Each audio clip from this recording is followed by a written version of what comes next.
안녕하세요. 사연을 부탁해입니다. 오늘의 사연을 소개하겠습니다. 그날은 앞이 보이지 않을 정도로 많은 비가 내리고 있었어요. 거기다 하필이면 운전 중이었기에 전화를 받을 수도 없었는데 전화벨이 계속 울려댔습니다. 하지만 위험한 상황이었기에 전화를 받지 못한 채 제가 잠시 차를 세울 만한 곳을 찾고 있었어요. 그렇게 얼마 후 간신히 차를 세운 뒤 휴대폰을 확인했는데 우리 범인이라는 이름으로 10통화가 넘는 부재중 전화가 와 있었어요. 거기다 아내에게도 부재중 전화가 걸려와 있었는데요. 그 순간 무슨 일이 생겼구나 하는 생각이 제 머릿속을 스치고 지나갔습니다. 범인아, 삼촌이야. 무슨 일 있니? 삼촌, 왜 이렇게 전화를 안 받아? 내가 얼마나 무서웠는 줄 알아? 제 전화를 받자마자 보민이가 울음을 터뜨렸어요. 범인아, 무슨 일이야? 진정하고 자세히 말해봐. 삼촌, 할머니가 갑자기 욕실에서 많이 놀랐던 모양인지 보민이가 미처 말을 잇지 못했습니다. 그리고 아내가 보민이의 휴대폰을 받아들었던지 여보, 나야. 지금 땡땡병원인데 당신 여기로 좀 올 수 있어? 할머님이 욕실에서 미끄러지신 모양인데 넘어지시면서 허리를 많이 다치셨나 봐. 의사 선생님이 그래도 이만하길 다행이라고 하시네. 당신 혹시 지금 올 수 있어? 보민이가 너무 놀라서 난 오늘 여기 같이 있어야 할 것 같아. 혹시 다른 곳은 괜찮은 거야? 연세가 있으셔서 검사 잘해야 할 텐데. 그렇지 않아도 내가 의사 선생님한테 잘 물어봤는데 괜찮다고 하시더라고. 근데 며칠 병원 입원해서 지켜봐야 할 것 같대. 진짜 다행이네. 나 우선 차 좀 전달해드리고 바로 병원으로 갈게. 비 오는데도 꼭 오늘 갖다 달라고 하셔서.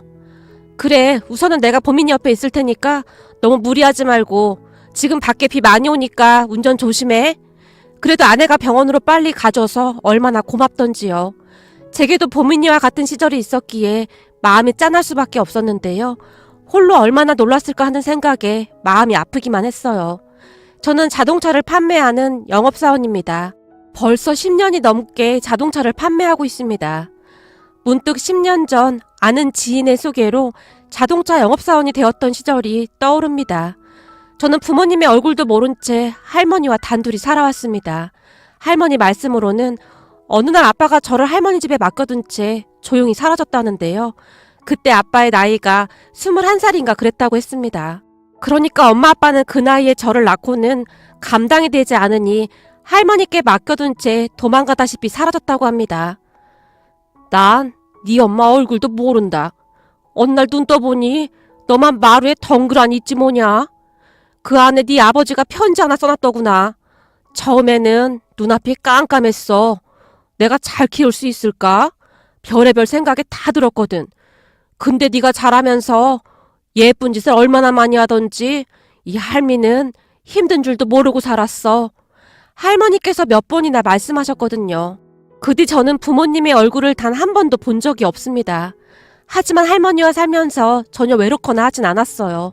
우리 할머니는 정말 따뜻하고 좋은 분이셨거든요. 할머니께서는 여기저기 일을 다니시면서 정말 열심히 사셨습니다. 이 할미가 건강할 때 벌어서 우리 찬수 대학 갈 때 등록금으로 써야지. 할머니께서는 절대로 돈을 허투루 쓰시는 일이 없으셨어요. 정말 악착같이 돈을 버셨던 것 같습니다. 그런 할머니의 사랑을 받으며 고등학교를 졸업한 뒤 저는 대학 진학을 포기한 채 바로 취업을 했습니다. 사실 그쯤에서 할머니께서 여기저기 많이 아프셨기에 빨리 돈을 벌어 할머니께 도움이 되고 싶었거든요. 그렇게 닥치는 대로 일을 하다 시작한 일이 자동차 영업사원 일이었어요. 하지만 다들 아시겠지만 이 영업사원 일이 보통 힘든 일이 아니랍니다. 그렇잖아요. 이 자동차라는 게 한두 푼 하는 것도 아닌데 그걸 한 번에 덥석 살 사람이 몇이나 되겠습니까? 게다가 영업의 영자도 모르던 제게 자동차를 파는 일은 서울대에 들어가는 것만큼 어려운 일이었는데요.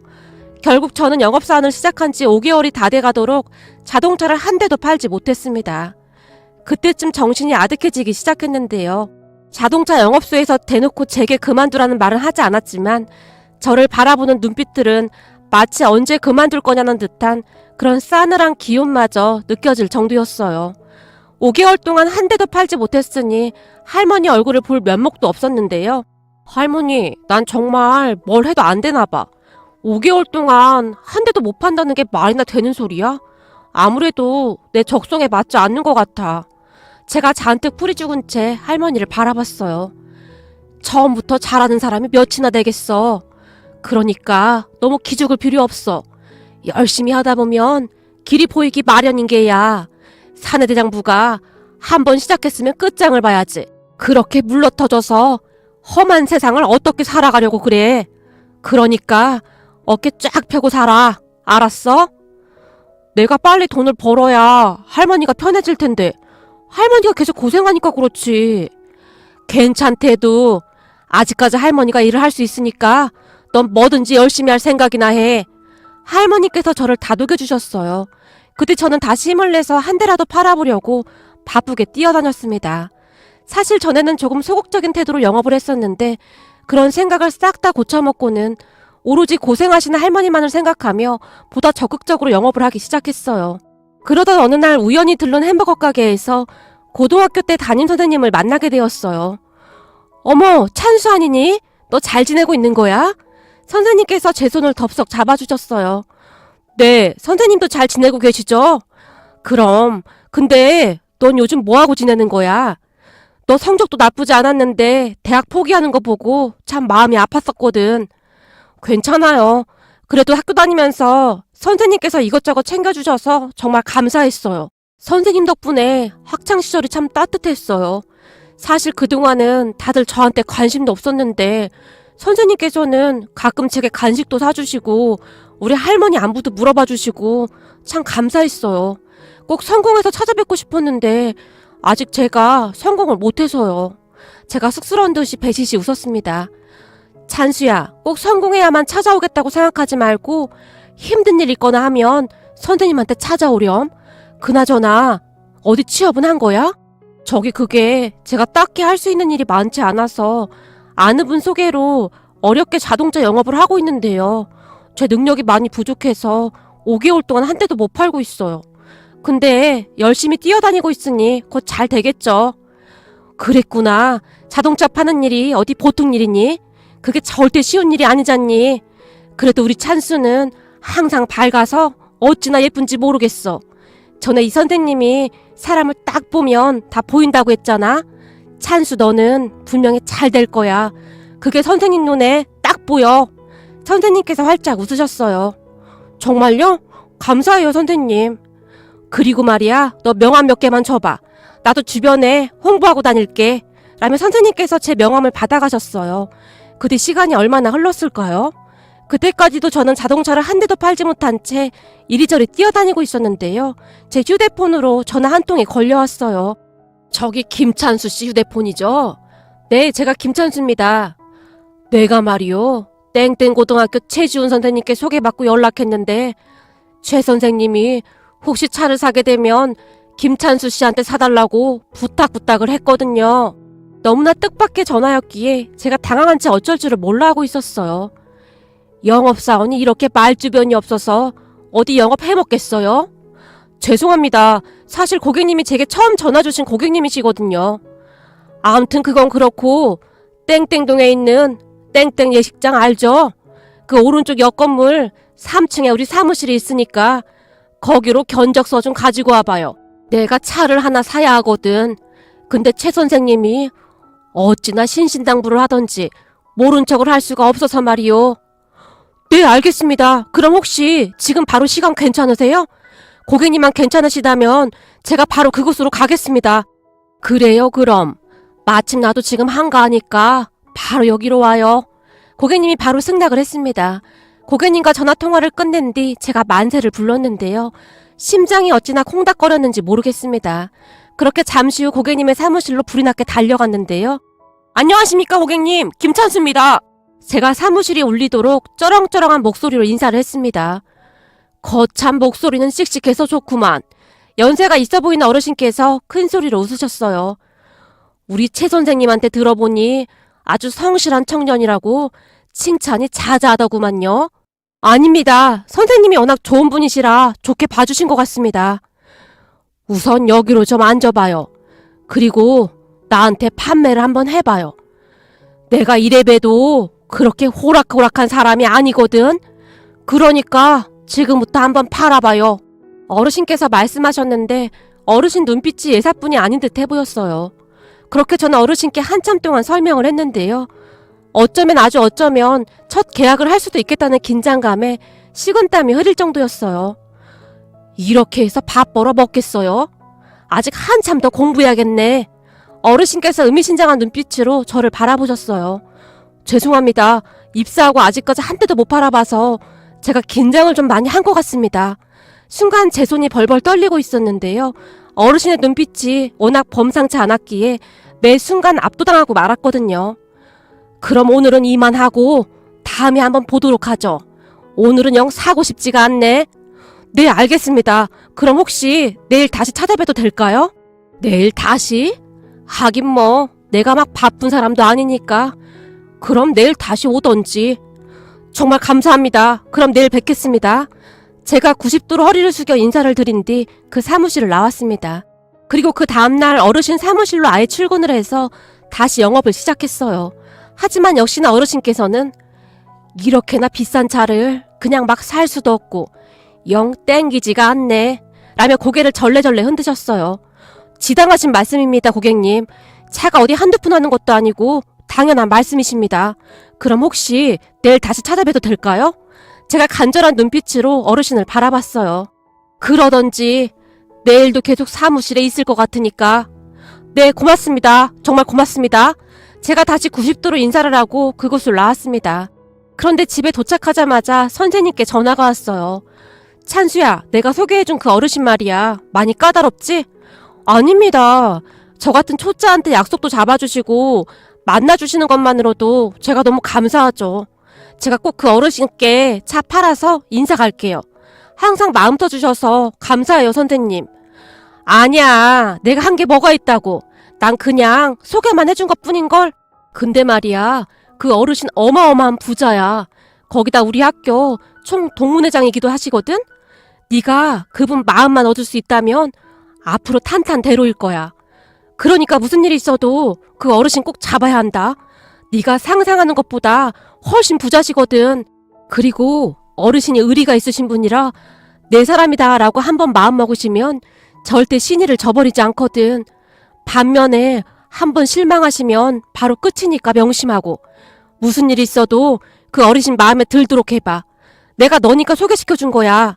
넌 참 마음이 맑은 아이니까. 선생님, 정말 감사합니다. 제가 절대 은혜 잊지 않을게요. 순간 제 눈에서 눈물이 비오듯이 쏟아져 내렸습니다. 그동안 살아오면서 할머니를 제외하고 제게 그토록 따뜻한 말을 해주신 분은 선생님밖에 없었으니까요.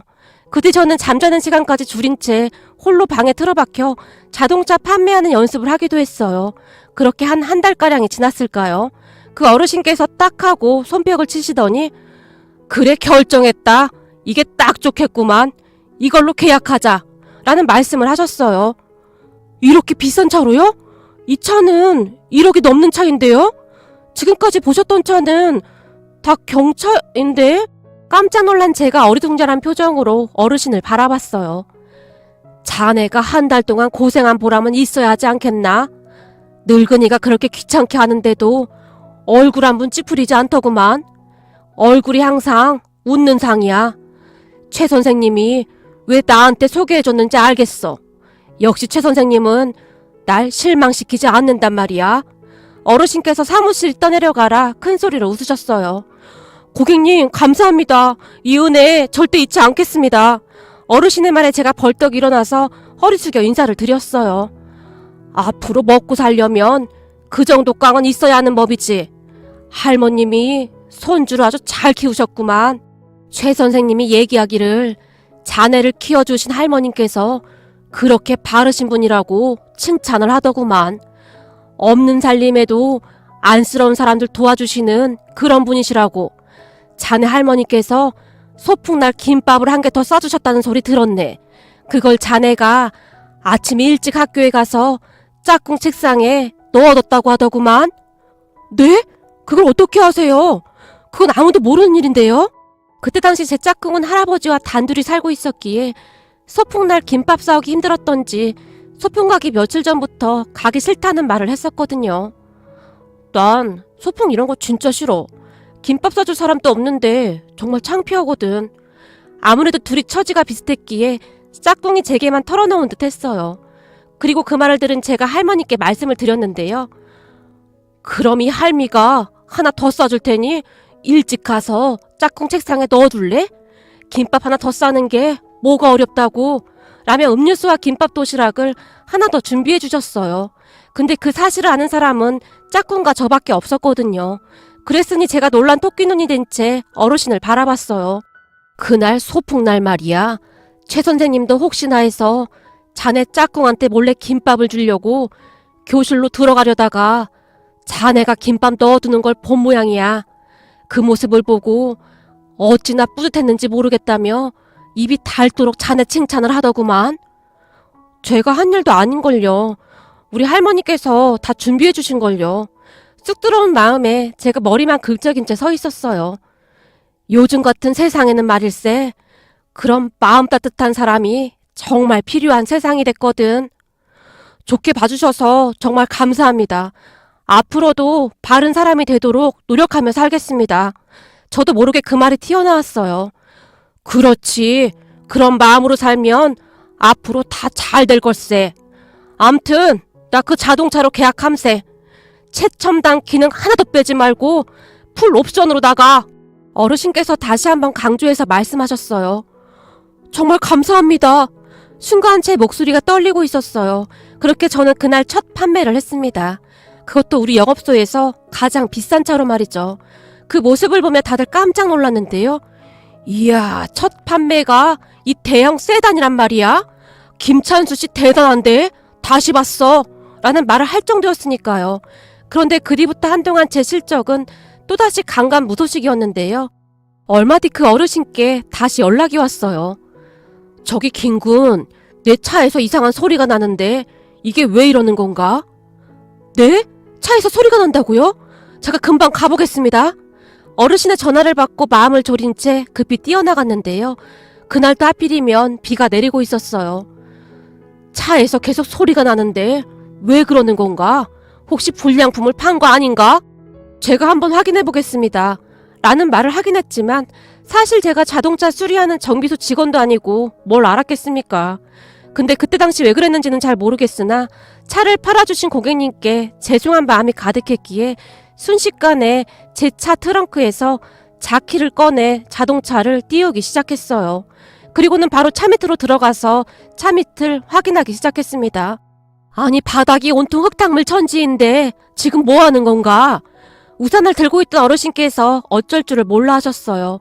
그리고 차 밑으로 들어간 저는 뭘 어찌해야 하나 멍이 자동차 바닥을 올려다보고 있었는데 아는 건 없지. 바닥은 온통 흙탕물 천지에다 땅에서 올라오는 차가운 기운으로 인해 온몸이 으슬으슬 떨려왔어요.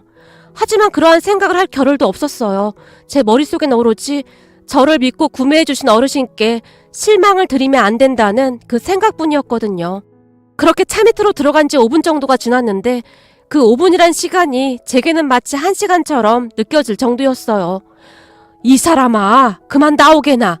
내가 내일 정비소에 한번 가볼 테니.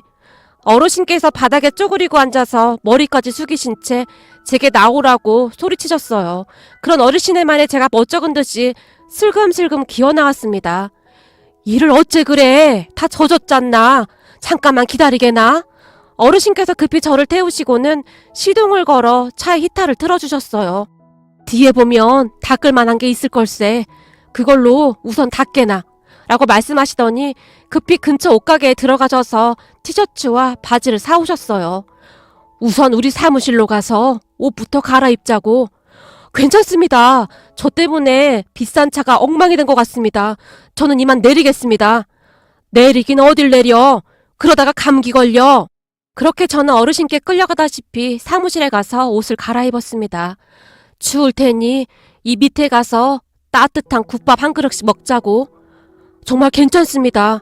창피하기도 했고 마음이 참 복잡할 수밖에 없었거든요. 하지만 어르신께서는 한사코 저를 데리고 국밥집으로 갔습니다. 근데 자네 자동차 정비도 할 줄 아는 건가? 차 들어 올리고 하는 건 언제 배운 거야? 그런 건 긴급 출동 이런 거 하는 사람들이 하는 거 아닌가? 네? 아니 그게 사실 자동차 정비는 아무것도 모릅니다. 그냥 차에서 소리가 난다고 하길래 너무 무서워서 일단 밑으로 들어가 봐야 할 것 같아서요. 그리고 자키로 차 들어 올리는 건 제가 할 줄 아는 게 없어서 이것저것 다 배워뒀던 겁니다. 혹시 나중에 한 번은 써먹을 수 있을까 싶어 집 앞에서 수십 번도 더 연습해봤거든요. 제가 기어들어가는 목소리로 대답했어요. 허참, 그 배포 하나는 아주 마음에 드는구만. 어르신께서 큰 소리로 웃으셨는데요. 그 순간 제 눈에서 눈물이 비오듯이 쏟아져 나왔습니다. 아마도 어르신께서 제 마음을 이해해준 것에 대한 안도의 눈물이었던 것 같습니다. 아니, 울긴 왜 울어? 저기 이해해주셔서 감사합니다. 뭘 이해해줘서 감사해? 그냥 무턱대고 바닥으로 기어들어간 거? 네, 정말 감사합니다. 사실 너무 죄송해서 뭘 어떻게 해야 할지 알 수가 없었습니다. 제 첫 고객님이신데 정말 너무 죄송했거든요. 자네는 배포는 좋은데 눈물이 너무 많구만. 어르신께서 장난 가득한 얼굴로 저를 바라보셨어요. 그게 사실은 이 양복이랑 구두도 우리 할머니께서 쌈짓돈 모아서 사주신 거거든요. 아까 차 밑으로 들어갔는데 추운 건 아무렇지도 않았는데 우리 할머니가 아끼고 아껴서 사준 옷이 혹시나 망가지지는 않을까 하는 생각이 들어서 할머니 생각이 너무 많이 났어요. 우리 할머니 지금껏 저 키우시느라 허리 한 번을 못 펴고 사셨거든요. 할머니께 너무 죄송하고 불쌍한 우리 할머니가 생각나서 저도 모르게 눈물이 나왔습니다. 제가 빨리 돈 벌어야 우리 할머니가 좀 편해지실 텐데 제가 너무 못난 것 같아서요. 말을 하는 내내 제 눈에서 눈물이 비오듯이 쏟아지고 있었어요.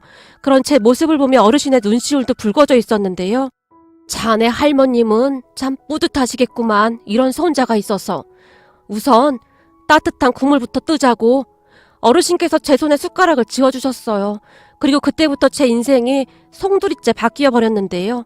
어르신께서 얼마나 인맥이 좋으신지 많은 분들을 소개해 주셨거든요. 어르신께서 어떤 분이시길래 사람들이 묻지도 따지지도 않고 저만 찾아오는지 이해가 되지 않을 정도였어요.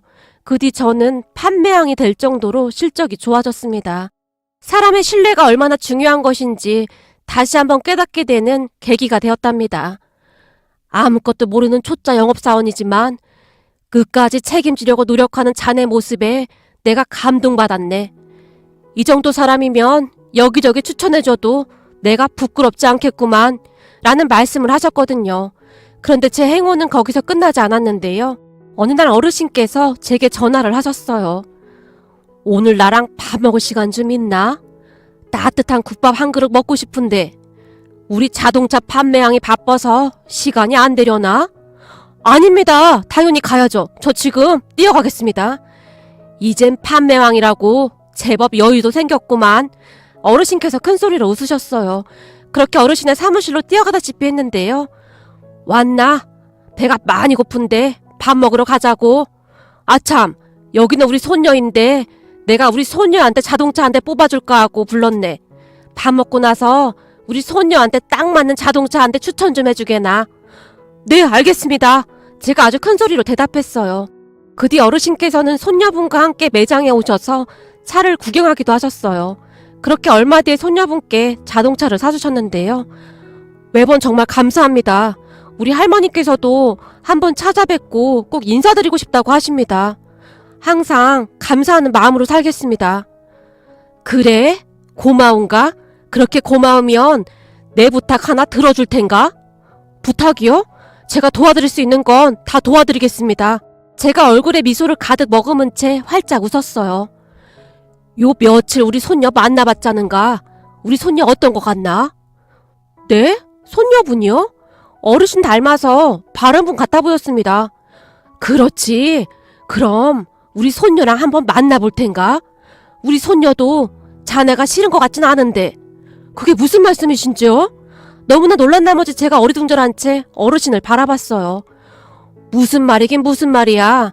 자네가 우리 손주 사이가 됐으면 좋겠다 이 말이지. 네? 어르신, 저는 가진 것도 별로 없고 많이 부족한 사람입니다. 가진 건 별로 없어도 괜찮네. 내가 가진 게 많거든. 어르신께서 아무렇지도 않게 말씀하셨어요. 그렇게 잠시 후 어르신께서 충격적인 이야기를 꺼내셨는데요. 사실 말일세, 우리 손녀가 한 3년 전에 파혼을 했네. 내가 집안 좋고 똑똑한 사람으로 고르고 골라서 선을 보게 했는데 내 착각이었어. 나중에 알고 보니 돈만 많은 개차반이었네. 결혼식 얼마 안 남겨놓고 딴 여자랑 여행 간 게 나한테 딱 걸렸네. 내가 마침 일이 있어 부산에 갔었는데 부산 내려간 김에 해운대에 들렸었는데 그놈이 어떤 여자랑 팔짱 끼고 횟집 근처를 활보하고 다니지 않겠나?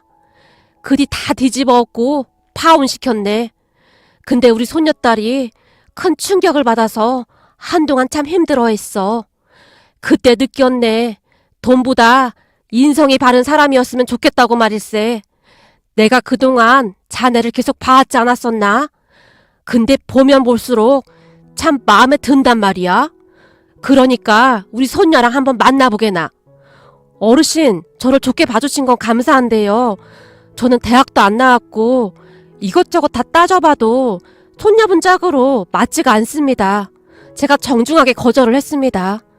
대학? 그까짓 게 뭐가 그렇게 중요하다고.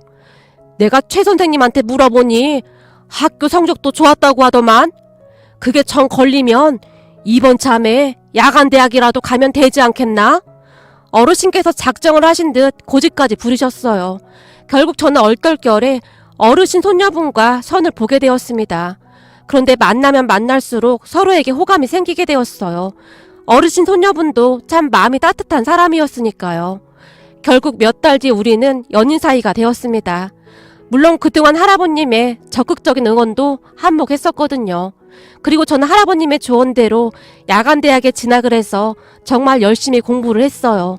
늦게나마 대학에 입학한 저를 보며 우리 할머니께서 좋아하셨던 건 말할 것도 없었고요. 아내와 저는 몇 년 뒤 결혼까지 했답니다. 처갓집 가족들에게 처음 인사를 드리러 가던 날 장인 장모님뿐만 아니라 아내의 고모님께서도 와 계셨는데요. 아니 아무리 그래도 그렇지 우리 집안이 어떤 집안인데 자동차 영업사원을 사위로 들여요. 아버지 이건 좀 너무한 거 아니에요? 거기다 대학도 야간대학 나왔다면서요? 그리고 부모도 없이 할머니가 키웠다고 하던데 이건 좀 너무한 거 아닌가? 기울어도 너무 기울잖아요. 고모님께서 저를 위아래로 훑어보며 말씀하셨어요. 그딴 소리 할 거면 넌 당장 나가. 네가 아직도 정신을 못 차렸구나. 그래서 네가 그 잘난 네 남편 두고 이혼했구나. 그렇게 잘난 남편을 두고 왜 이혼을 한 거냐? 할아버님께서 고모님께 호통을 치셨어요. 아버지 어떻게 그런 말을 할 수가 있어요. 지금 이 자리에서. 내 체면이 뭐가 되냐고요. 아니 조카 사이가 첫 인사를 왔는데 그런 막말을 짓거리길래 난 너한테 체면 따위가 없는 줄 알았지. 너 그 버릇 못 고치면 내 재산 한 푼도 안 줄 테니 그리 알고 있어. 할아버지께서 다시 호통을 치셨어요. 그런 할아버님 덕분이었을까요? 다른 가족들은 다들 저를 따뜻하게 맞아주셨어요. 그리고 아내와 저는 모두의 축복 속에 결혼을 했습니다. 우리 결혼식 날 선생님께서도 참석을 해주셨어요. 신혼여행을 다녀온 며칠 뒤 감사 인사도 드릴 겸 선생님을 찾아갔었는데요. 정말 축하한다 찬수야. 널 보고 있으면 내가 얼마나 뿌듯한지 모르겠어. 역시 사람은 착하게 살면 복이 온다니까. 네 이야기 우리 학교 애들한테 자주 해주고 있거든. 특히나 너처럼 어려운 환경 속에서 살고 있는 친구들한테 큰 힘이 되고 있어. 얼마 전에 우리 반에 보민이라는 학생 하나가 하도 말썽을 피우길래 네 얘기해줬더니 많이 놀라면서 요즘 많이 착해졌어. 보민이도 할머니랑 단둘이 살고 있거든. 근데 할머니 몸까지 안 좋으셔서 보민이가 더 힘들 거야. 선생님께서 안타까운 듯이 말씀하셨어요. 선생님께서는 좋은 분이셨기에 아이들을 잘 챙기긴 하셨지만 문득 혼자 힘으로는 다 챙길 수는 없겠다라는 생각이 들었어요. 선생님, 그 보민이란 아이한테 제가 후원자가 되어줄 수 있을까요? 아무래도 저와 비슷한 부분이 많은 것 같은데 대화하면 잘 통할 것 같아서요. 정말이니? 그럼 나야 고맙지. 사실 보민이도 부모님이 어릴 때 낳기만 하고 둘 다 연락을 끊었다고 하더구나. 그러고 보니 너랑 대화가 잘 통할 수도 있겠구나. 선생님의 표정이 순식간에 밝아지셨어요. 처음에는 보민이가 마음을 잘 열지 않아 힘들기도 했었는데요. 우리 아내와 제가 변치 않는 마음으로 보듬어주자 어느새 마음을 열고 우리를 기꺼이 받아줬어요. 그 뒤 보민이와 우리는 가족처럼 그렇게 잘 지내고 있답니다. 이제는 보민이가 그 누구보다도 우리를 의지한 채 잘 살아가고 있으니까요. 이러한 모습들을 보며 할아버님께서 좋아하신 건 말할 것도 없었고요. 역시나 내가 우리 손주 사이 하나는 기가 막히게 골랐다니까 라며 큰 소리로 웃으셨으니까요. 앞으로 제 소원은 하나밖에 없는데요. 우리 가족들 모두 건강했으면 좋겠습니다. 그리고 그동안 키워주신 우리 할머니가 오래오래 제 곁에 계셔주셨으면 하고 간절히 바라봅니다. 오늘의 사연은 여기까지였습니다. 즐겁게 보셨다면 구독, 좋아요 부탁드립니다. 고맙습니다.